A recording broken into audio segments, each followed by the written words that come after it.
Assalamualaikum warahmatullahi wabarakatuh. Perkenalkan, kami dari kelompok 11 Manajemen Perkantoran.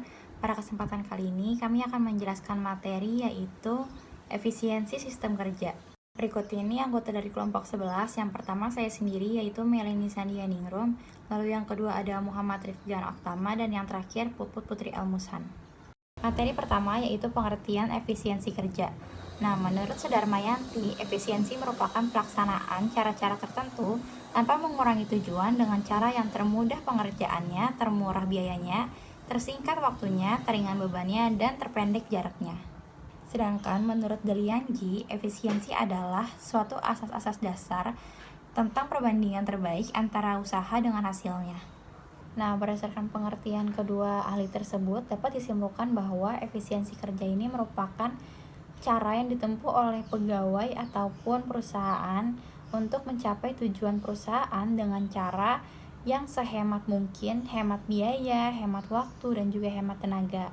Nah, meskipun dengan cara-cara yang minimalis, yang serba hemat, tentunya hasilnya harus bisa semaksimal mungkin. Selanjutnya itu tujuan dari efisiensi kerja. Nah, efisiensi kerja ini memiliki beberapa tujuan. Yang pertama yaitu untuk menentukan jumlah pegawai atau karyawan.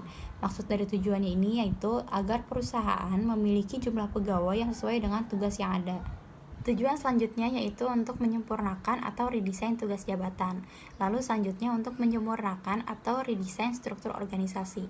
Lalu tujuan selanjutnya yaitu untuk menyempurnakan atau redesain standar operating procedure atau SOP. Tujuan selanjutnya yaitu untuk menentukan standar waktu tugas dan aktivitas karyawan. Nah, maksud dari tujuan ini yaitu agar setiap karyawan dapat menyelesaikan tugasnya tepat waktu dan menjalankan aktivitasnya sesuai waktu yang sudah ditentukan. Dan yang terakhir yaitu menentukan kebutuhan pelatihan karyawan. Nah, maksud dari tujuan ini, seringkali karyawan ini membutuhkan pelatihan untuk mengasah lagi kemampuannya dalam bekerja. Nah, tujuan dari efisiensi waktu ini untuk menentukan nih kapan pelatihan ini dibutuhkan dan kapan pelatihan ini harus dilaksanakan. Selanjutnya ada manfaat efisiensi kerja. Yang pertama, meningkatkan produktivitas karyawan. Efisiensi kerja dapat menyelesaikan pekerjaan dengan usaha yang lebih kecil. Hal ini sangat pengaruh pada aspek kepentingan lain dari perusahaan. Yang produktivitas karyawan semakin kecil usaha yang dikeluarkan untuk menyelesaikan tugas, maka semakin banyak pula tugas yang akan diselesaikan. Yang kedua, ada mengurangi tingkat kesalahan. Saat karyawan bekerja secara efisien, mereka tak hanya mengerjakan secara cepat mungkin, tetapi juga menyelesaikan pekerjaan dengan hasil terbaik tanpa atau hanya ada sedikit pun kesalahan. Yang ketiga, menghemat pengeluaran perusahaan. Awalnya menerapkan program atau sistem efisiensi kerja terasa memberatkan secara finansial, namun untuk hasil jangka panjang, efisien kinerja justru sangat hemat. Anda hanya perlu mengeluarkan uang di awal waktu. Yang keempat, meningkatkan pendapatan perusahaan. Penghematan pengeluaran biasanya dibarengi dengan peningkatan pendapatan. Sebagai contoh, perusahaan Anda menghasilkan keuntungan sebesar 100 juta, tetapi perusahaan saingan Anda menghasilkan keuntungan sebesar 200 juta. Secara kasat mata, perusahaan saingan jauh lebih untung. Namun belum tentu, bisa saja perusahaan Anda menerapkan efisiensi kerja sehingga biaya produksi yang dikeluarkan lebih sedikit. Yang kelima, efisiensi kerja bermanfaat menumbuhkan perusahaan. Satu hal yang tidak boleh luput dari manfaat efisiensi kerja adalah Anda bisa membuat perusahaan bertumbuh. Saat perusahaan Anda berhemat dan meningkatkan pendapatan, besar peluang perusahaan Anda dapat membesarkan skala perusahaan. Selanjutnya ada prinsip-prinsip efisien kerja. Efisiensi harus dapat diukur. Standar untuk menetapkan batasan antara efisien dan tidak efisien adalah ukuran normal. Ukuran normal ini merupakan patokan awal untuk selanjutnya menentukan apakah suatu kegiatan itu efisien atau tidak.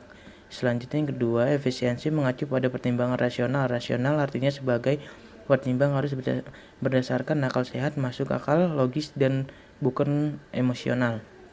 Yang ketiga, efisiensi tidak boleh mengorbankan kualitas. Dengan demikian, kualitas boleh saja ditingkatkan, tetapi jangan sampai mengorbankan kualitasnya. Jangan mengejar kuantitas, tetapi dengan mengorbankan kualitas. Yang keempat, efisiensi merupakan teknis pelaksanaan, sehingga jangan sampai bertentangan dengan kebijakan atasan. Tentu saja kebijakan atasan itu sudah dipertimbangkan dari berbagai segi yang luas cakupannya.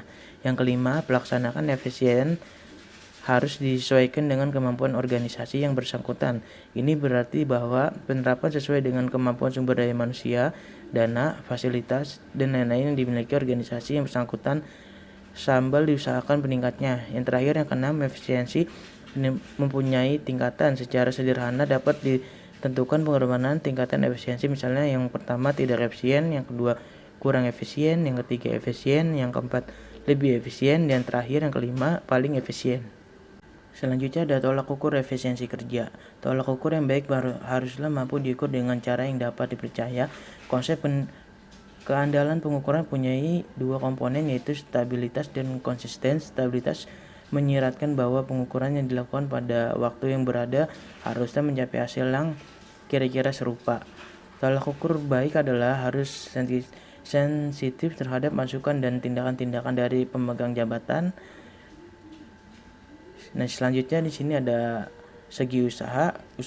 Suatu kegiatan dapat dikatakan efisien bila hasil tersebut diapai dengan usaha yang minimal. Kegiatan tersebut dapat dikatakan efisien apabila menyangkut pada 5 unsur sumber kerja. Yang pertama pikiran, yang kedua tenaga, yang ketiga waktu, yang keempat ruangan, yang kelima benda termasuk uang.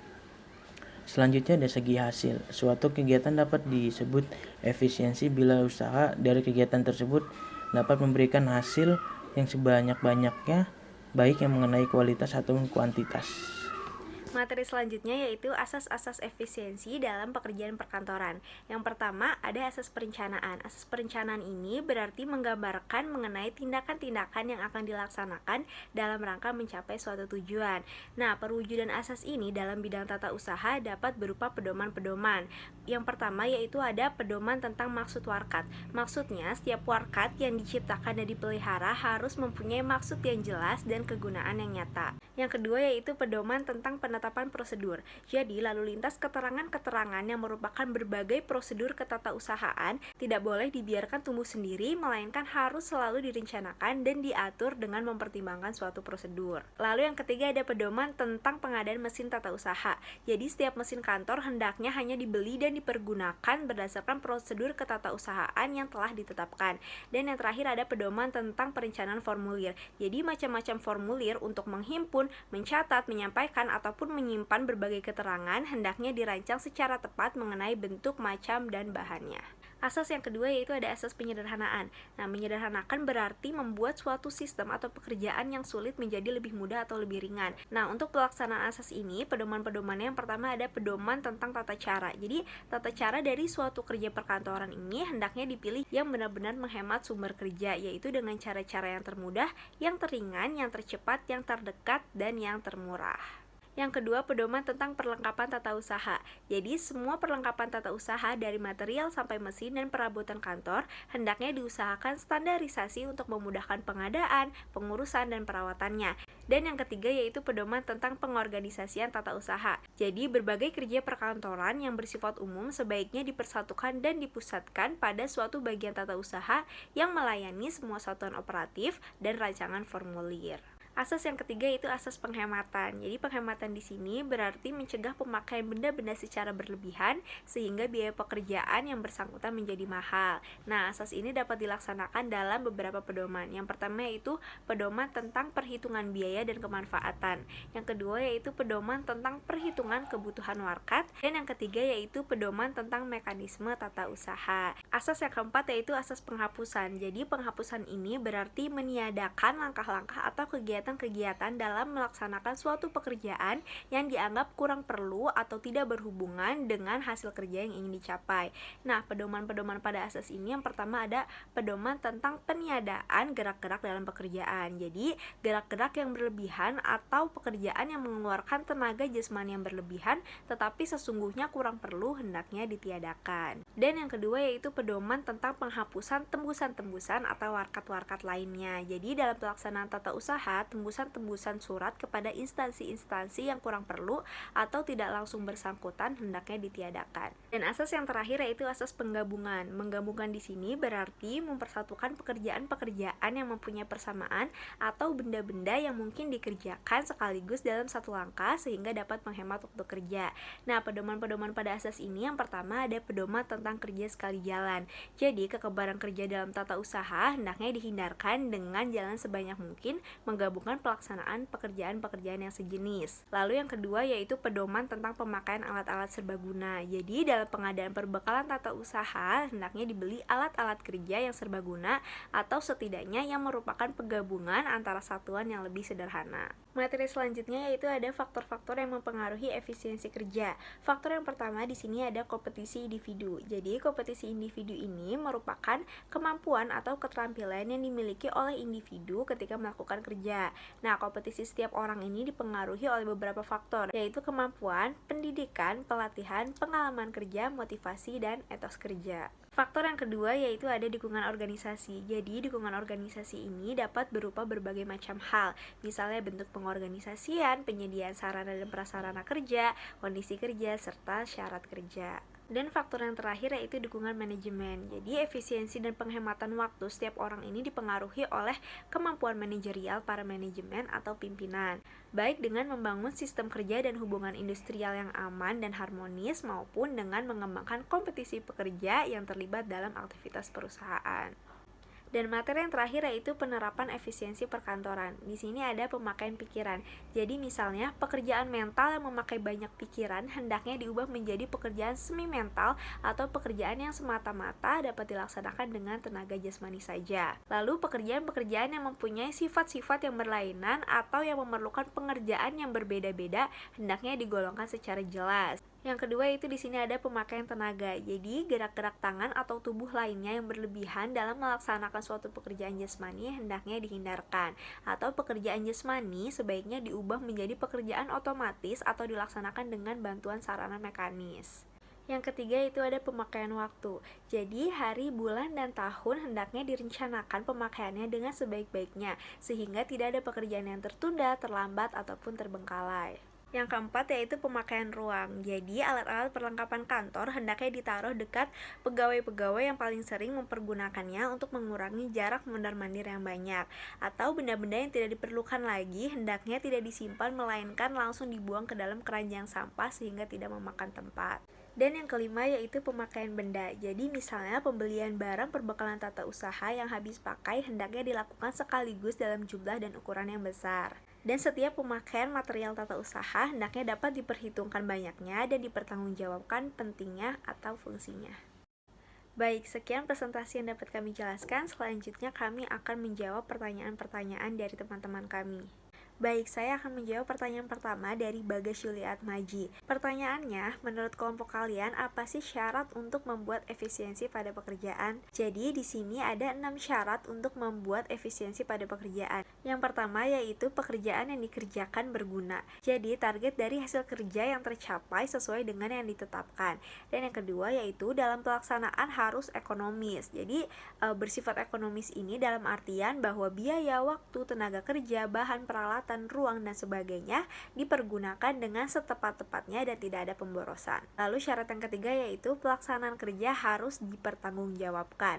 Jadi seluruh pelaksanaan kerja dapat dipertanggungjawabkan dalam arti tidak akan terjadi hal-hal yang menyeleweng dari yang sudah ditetapkan. Lalu yang keempat yaitu ada pembagian kerja yang jelas. Jadi dengan perhitungan yang baik, tidak mungkin pekerjaan hanya dikerjakan oleh satu orang saja, maka pembagian kerja juga harus dilakukan.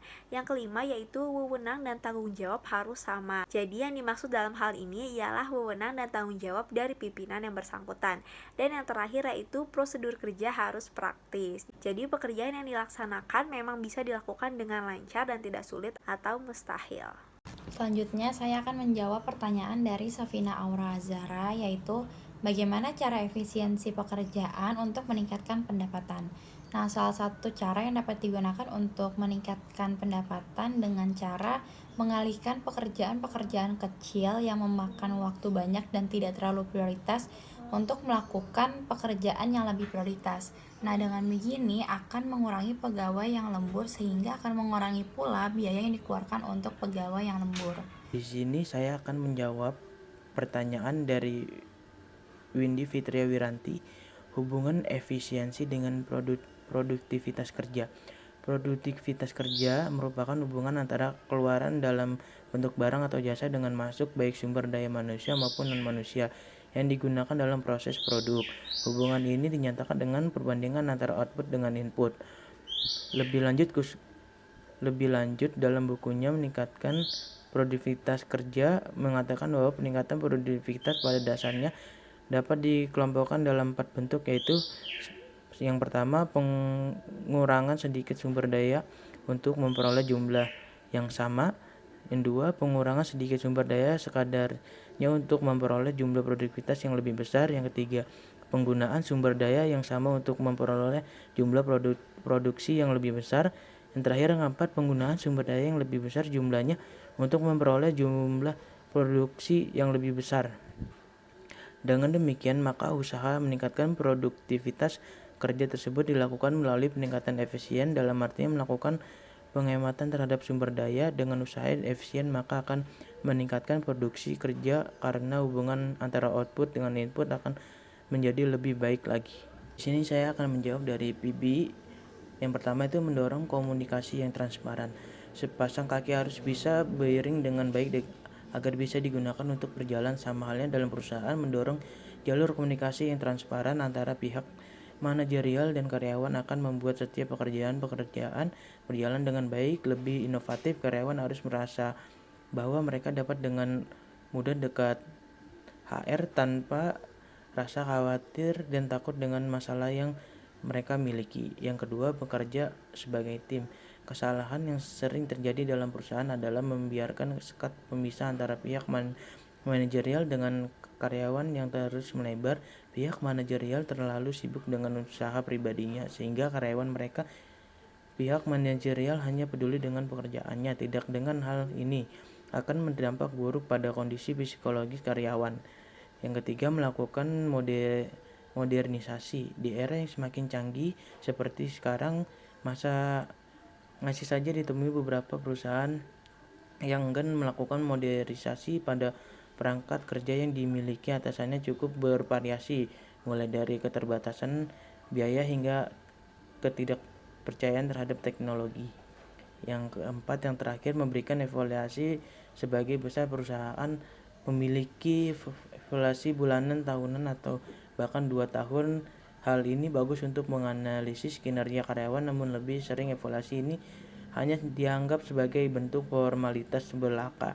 Untuk benar-benar mendorong sebuah perusahaan agar dicapai efektivitas dan efisien bekerja yang harus sesuai, seorang HR diharuskan untuk mengubah sistem evaluasi menjadi suatu wadah untuk memberikan feedback yang membangun untuk karyawan. Evaluasi ini sebaiknya dikemas sebagai urusan informasi yang bisa dilakukan secara pribadi di perusahaan.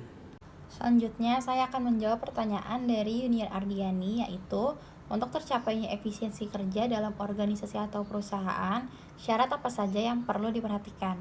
Nah, ada beberapa syarat yang perlu diperhatikan untuk mencapai efisiensi kerja. Yang pertama yaitu pekerja yang dipekerjakan ini harus berguna. Maksudnya berguna di sini, jadi setiap hasil yang dikeluarkan oleh pegawai ini sesuai dengan ketentuan yang sudah ada dari perusahaan. Lalu yang kedua, dalam pelaksanaan ini harus ekonomis atau dengan kata lain tidak terjadi pemborosan. Nah, yang ketiga, semua pelaksanaannya dapat dipertanggungjawabkan. Yang keempat, adanya pembagian kerja yang jelas. Yang kelima, wewenang dan tanggung jawab seimbang. Wewenang dan tanggung jawab di sini maksudnya itu wewenang dan tanggung jawab dari pemimpin ataupun karyawan yang bekerja. Dan yang terakhir yaitu prosedur kerjanya harus praktis dan tidak menyulitkan pegawai. Selanjutnya saya akan menjawab pertanyaan dari Nadia Salsabila Latif, yaitu bagaimana cara untuk meningkatkan efisiensi kerja bagi karyawan.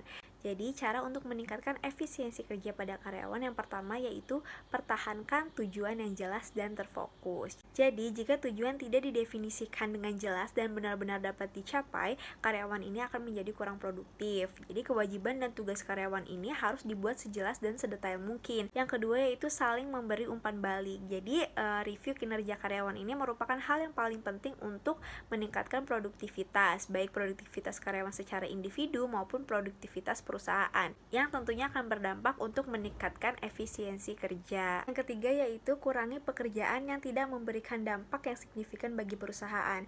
Jadi kita ini harus membuat skala prioritas pekerjaan. Nah, menyusun prioritas ini perlu dilakukan mengingat waktu yang tersedia terbatas dan tidak semua pekerjaan memiliki nilai kepentingan yang sama. Jadi urutan prioritas ini dibuat berdasarkan peringkat, yaitu dari prioritas terendah sampai dengan prioritas tertinggi. Nah, urutan prioritas ini dibuat dengan mempertimbangkan hal mana yang dirasa penting, mendesak ataupun vital yang harus dikerjakan terlebih dahulu agar hasil dari penggunaan waktu dapat tercapai secara maksimal. Lalu yang terakhir yaitu mencocokkan tugas dan keterampilan. Jadi mengenal keterampilan dan perilaku karyawan ini sangat penting untuk memaksimalkan efisiensi. Misalnya karyawan yang memiliki kepribadian ekstrovert, kreatif, dan out of the box mungkin adalah orang yang hebat untuk berkomunikasi dengan klien. Namun mereka mungkin akan kesulitan jika mereka diberi tugas yang lebih rinci dan berorientasi pada ketelitian. Baik, sekian presentasi dan penjelasan kami tentang jawaban dari pertanyaan teman-teman. Kurang dan lebihnya kami mohon maaf. Terima kasih. Wassalamualaikum warahmatullahi wabarakatuh.